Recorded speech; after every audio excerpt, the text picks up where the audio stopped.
Welcome back.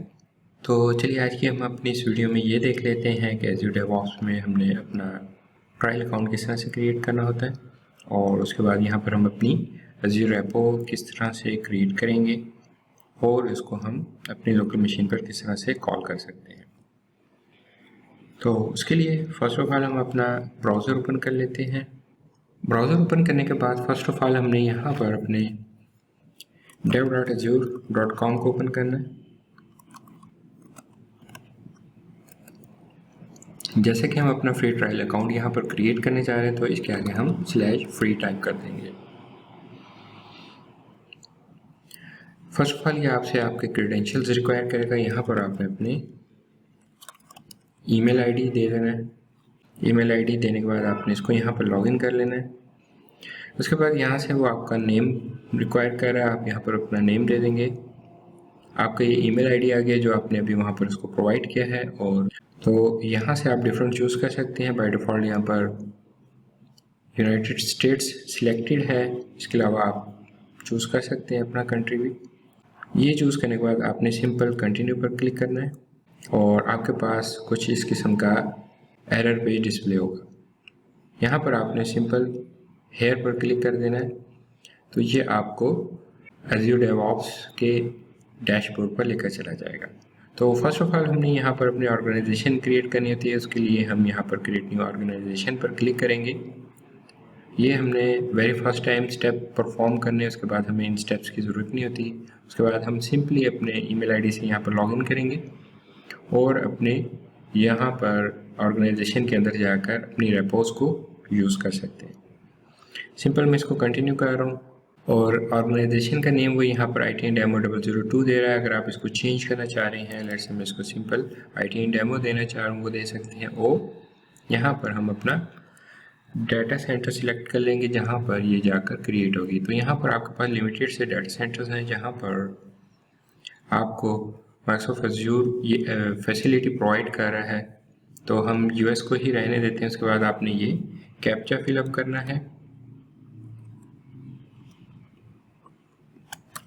Capture देने के बाद आप सिंपल कंटिन्यू कर देंगे। यहाँ पर ये थोड़ा सा टाइम लेता है आपके ऑर्गेनाइजेशन क्रिएट करने में। जैसे ही वो क्रिएट करेगा तो वो स्विच करके आपको एज़्योर डेवऑप्स के डैशबोर्ड में लेकर आ जाएगा। यहाँ पर आने के बाद फर्स्ट ऑफ ऑल हमने अपना एक प्रोजेक्ट क्रिएट कर देना है। बाय डिफ़ॉल्ट इसमें सिर्फ प्राइवेट विजिबिलिटी आपके पास अवेलेबल होती है, पब्लिक नहीं होती है। हमने बाद में इसको एनेबल करना होता है। तो आगे चल के हम अपनी वीडियोस में देखेंगे कि आप किस तरह से इसको भी एनेबल करके यूज़ करवा सकते हैं अपने पास। तो फॉर नाउ मैं यहाँ पर इसको कोई भी नेम दे देता हूँ। लेट्स से मैं इसको माई टेस्ट प्रोजेक्ट का नेम दे देता हूँ और विजिबिलिटी हमारी प्राइवेट ही रहेगी और इसको हम क्रिएट प्रोजेक्ट पर क्लिक कर देते हैं। जैसे ही हमारा ये यहाँ पर प्रोजेक्ट क्रिएट होकर आ जाएगा, उसके बाद आपने सिंपली रेपोज पर क्लिक करना है तो आपके पास फर्स्ट टाइम इस किस्म का कुछ डैशबोर्ड आएगा। क्योंकि अभी तक हमने यहाँ पर कुछ भी पुश नहीं करवाया है तो आपको ये इस किस्म का डैशबोर्ड दिखाएगा। तो यहाँ पर आपके पास HTTPS और SSH की होती है जो कि उसने यहाँ पर आपको प्रोवाइड की हुई है। उसके अलावा डिफरेंट यहाँ पर क्लोन इन VS कोड आपके पास ऑप्शंस हैं। डिफरेंट जो आप अपने पास IDs यूज़ कर रहे हैं वो आप यहाँ पर उसके अकॉर्डिंगली ले सकते हैं कि आप कहाँ से कोड पुश करवाना चाह रहे हैं। तो आपके पास मल्टीपल यहाँ पे ऑप्शंस हैं। VS कोड भी है, विजुअल स्टूडियो भी है, टावर भी है, पाईचैम भी है। तो जो भी आपके पास, अगर आप एज ए डेवलपर काम कर रहे हैं तो आप इसमें से कोई भी अपनी ID चूज़ कर सकते हैं जिसमें भी आप वर्किंग कर रहे हैं और उसके अकॉर्डिंगली यहाँ पर आप उसको सिलेक्ट कर लेंगे। मैं फ़िलहाल बाय डिफ़ॉल्ट इसको जाने देता हूँ, ये क्लोन इन VS कोड होता है। इसको परफॉर्म करने से पहले अगर हम यहाँ पर अपने लोकल रेपो पर आएँ और अगर मैं यहाँ पर गिट लॉग करता हूँ तो ये मुझे दिखाएगा कि मैं इस वक्त कहाँ पर मौजूद हूँ। इस वक्त मैं अपने मास्टर ब्रांच में मौजूद हूँ और यहाँ पर मेरे पास डिफरेंट जो कमिट्स हैं वो मुझे शो हो रहे हैं जो भी अब तक मैंने किए हैं। इसमें मैंने आपको कुछ एक्टिविटी करके दिखानी है तो उसके लिए फर्स्ट ऑफ ऑल मैं यहाँ पर टैग्स ऐड कर लेता हूँ। तो उसके लिए लेट से अगर मैंने यहाँ पर कोई भी टैग इसको असाइन करना है कि ये जो मेरा कमिट हुआ है ये मैंने किस पर्पस के लिए कमिट परफॉर्म किया था, तो उसके लिए मेरे पास कमांड होती है गेट टैग और आगे आपने इसको कोई टैग नेम देना होता है। फॉर एग्जांपल मैं इसको कहता हूँ बग फिक्स रिलीज और मैं हिट एंटर करता हूँ। तो ये जो मेरा फाइनल कमिट था उसको एक टैग असाइन हो गया। इसके लिए अगर लेट्स से मैं दोबारा से गिट लॉग करता हूँ तो अब आप देखेंगे यहाँ पर उसने एक टैग के ऑप्शन ऐड कर दिया है।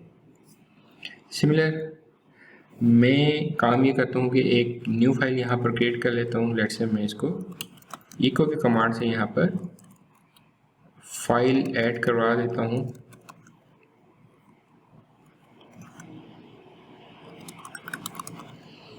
इसमें कोई भी आप टेक्स्ट लिख कर इसको पास करवा सकते हैं और मैं इसको file06.txt का नेम दे देता हूँ, हिट एंटर करता हूँ और उसके बाद git add डॉट के साथ मैं इसको स्टेज करवा लेता हूँ। उसके बाद मैं git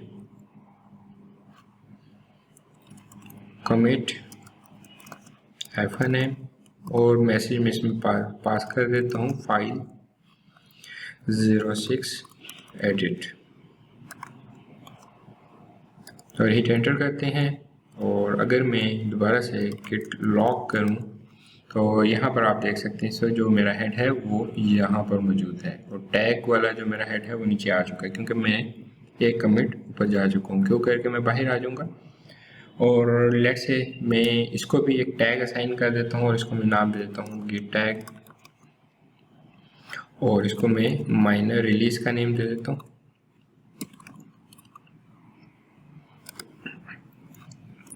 दोबारा से गिट लॉग करके हम इसको चेक भी कर लेते हैं। तो ये देखें यहाँ पर हमारे पास अब 2 डिफरेंट टैग्स भी आ रहे हैं।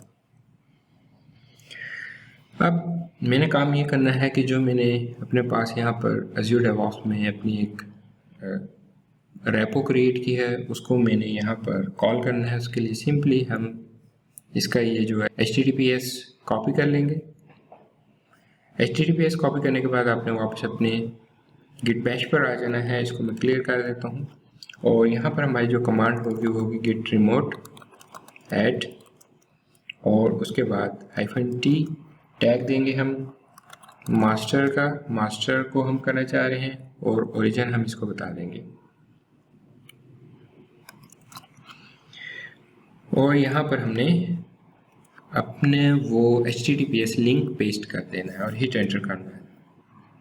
तो ये यहाँ पर इसको कॉल कर लेगा और लेट से अगर मैंने देखना है यहाँ पर मेरी ये रिमोट रेपो क्लोन हो चुकी है अभी तक या नहीं, तो उसके लिए मुझे क्या करना है यहाँ पर गिट रिमोट की आप कमांड दे सकते हैं। हिट एंटर करेंगे तो वो आपको कुछ इस तरह से ओरिजिन के नाम से यहाँ पर दिखाएगा और इसके अलावा अगर आपने तमाम देखनी हो तो गिट रिमोट -v भी आप कर सकते हैं।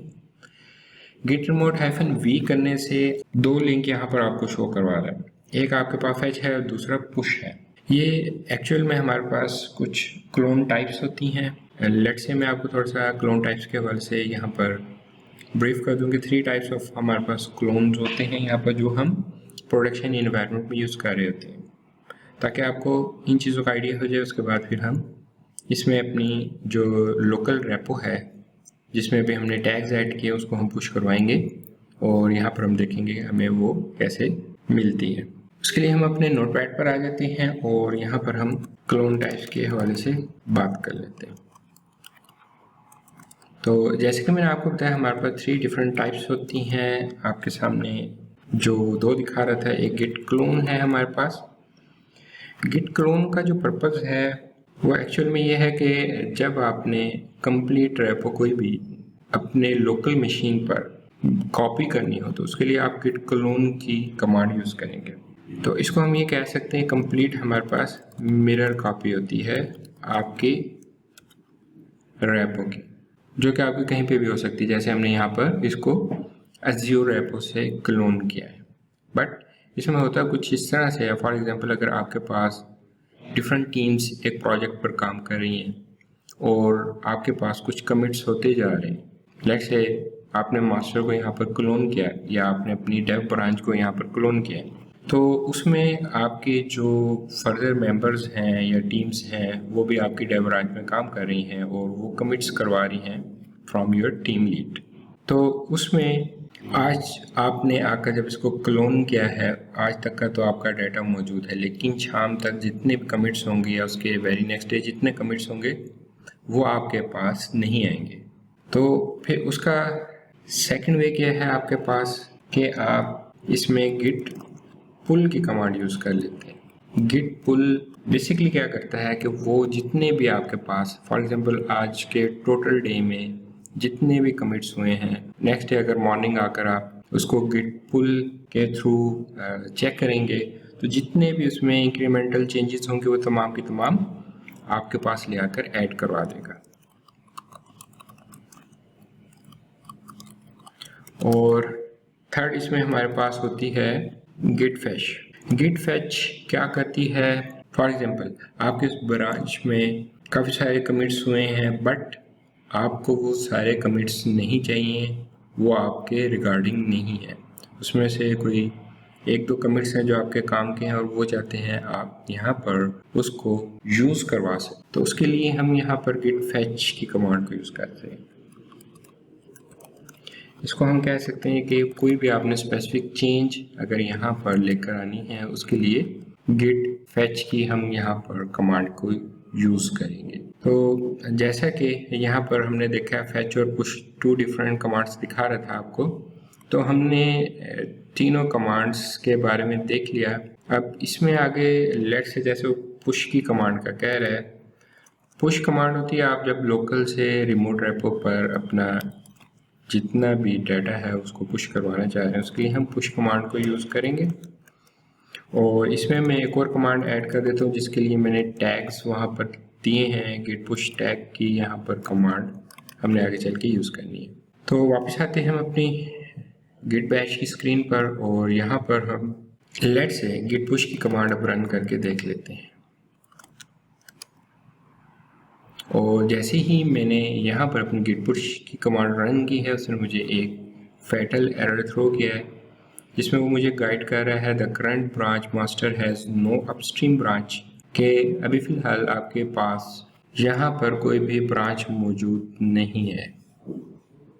तो उसके लिए वो हमें यहाँ पर गाइड कर रहा है कि आप क्या कर सकते हैं, git push --set upstream origin master, इस कमांड को यूज़ करते हुए आप अपनी ब्रांच वहाँ पर सेटअप कर सकते हैं। तो लेट्स से मैं इसमें git push --set upstream origin master करता हूँ और ये यहाँ पर मुझसे मेरे क्रीडेंशियल्स रिक्वायर करेगा। उसके लिए मेरे सामने एक डायलॉग बॉक्स ओपन होगा, यहाँ पर मुझे अपना यूज़र नेम और पासवर्ड देना है इसको, जिसके थ्रू मैंने यहाँ पर ये अपनी ऑर्गेनाइजेशन क्रिएट की है। तो मैंने itndemo002@outlook.com यहाँ पर देखिए नेक्स्ट करना है, ये मेरा ईमेल आईडी है और मुझसे यहाँ पर वो पासवर्ड रिक्वायर कर रहा है, तो मैं यहाँ पर इसको पासवर्ड दे के साइन इन करवा लेता हूँ।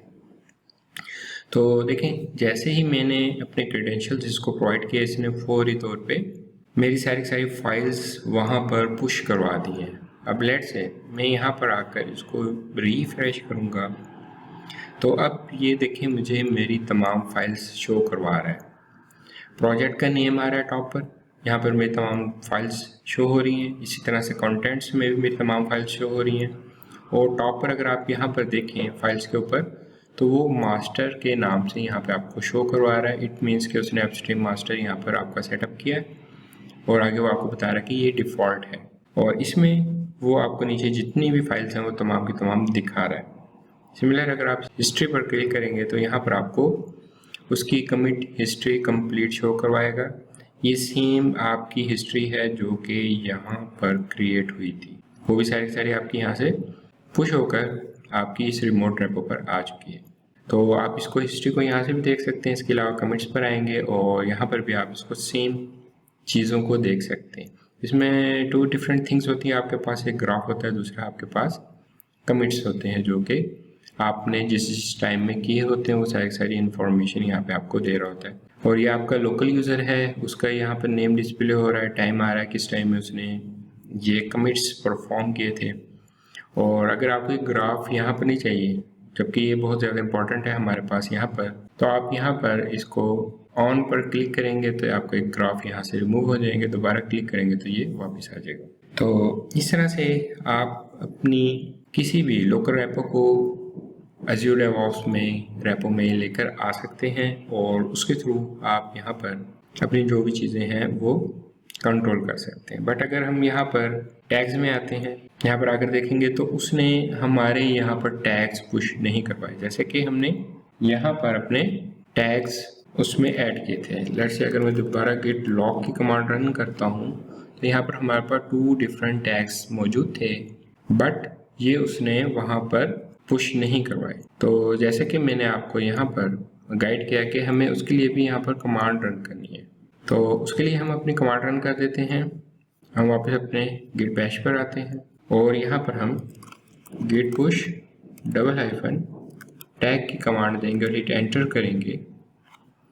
तो ये देखें अब वो मेरे टैग्स वहाँ पर पुश करवा रहा है। तो इसने मुझे बताया कि यहाँ पर 2 डिफरेंट टैग्स मौजूद थे, एक बग फिक्स रिलीज के नाम से था, दूसरा माइनर रिलीज के नाम से था। तो उसने ये दोनों टैग्स वहाँ पर पुश करवा दिए। लेट्स से अब मैं वापस अपने Azure DevOps के पोर्टल पर आता हूँ, इसको मैं रिफ्रेश करता हूँ, तो अब ये देखें हमें वो दोनों टैग्स यहाँ पर शो हो रहे हैं और कौन कौन से कमिट्स के अगेंस्ट ये टैग हैं वो भी आपको यहाँ पर बता रहा है। और इसी तरह से अगर आप वापस अपने कमिट्स में आएंगे तो इनके आगे भी आपको वो टैग्स दिखा देगा कि आपने कौन कौन से डिफरेंट टैग्स यहाँ पर अप्लाई किए हैं। उम्मीद करते हैं आपको आज की ये वीडियो पसंद आएगी। मिलते हैं अपनी नेक्स्ट वीडियो में।